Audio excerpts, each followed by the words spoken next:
You just made two mistakes. You got up, and you insulted Shirley Temple. And with that, a train bar car fight ensues, and this guy, the farmer, gets his ass thrown off from a moving train, all because he wanted his fellow black soldier to get a beer, and they refused to serve him. So poor Kyle here, he's the farmer. He's back from World War II. He's got a silver star. He's not taking anybody's shit anymore. He's going back to the family farm. His dad's family farm. But his dad died while he was away. So all he's got is his old black friend Gumshoe, who was watching the farm.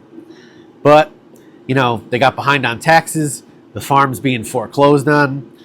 You guys got to, it's the kind of shit you don't want to deal with when coming home from war. He's having a tough time. And that is until a gangster crashes right through his front gate. Things change for him from that moment on. So The Farmer is interesting because it was kind of a lost movie for a long time. Came out in '77. It had no VHS releases, no DVD releases. There were just like vague internet posts about like what this movie was from people who remembered seeing it back in the '70s.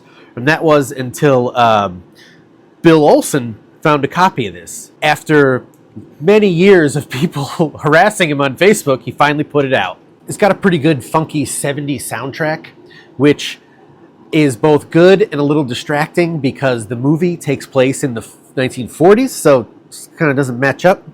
It's also got a bunch of good country tunes in it that I like. They're those country tunes that kind of describe what is also happening in the moment in the film. It's kind of a rare thing that happens in movies that I like. I like when they do that. And also, it's packed with violence and vengeance, obviously.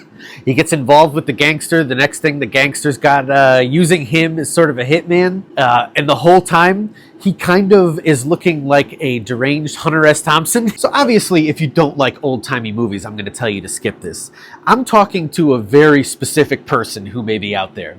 If you're interested in movies that were considered lost, if you're interested in 70s movies that are exploitation, they're low budget, they're like regional, they were made somewhere in the country you weren't. This is the kind of movie that I think you would be interested in. It kind of reminded me of a little bit of Rolling Thunder. So I think it would have done a lot better and been more memorable if it had chosen any other title other than The Farmer.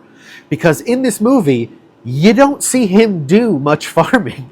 And on his farm, I don't see anything growing at all other than he hangs around a tractor. You can watch it for free on Plex if you're interested. I don't have that streaming platform, but you can also rent it pretty easily from Amazon Prime or Apple if you're interested.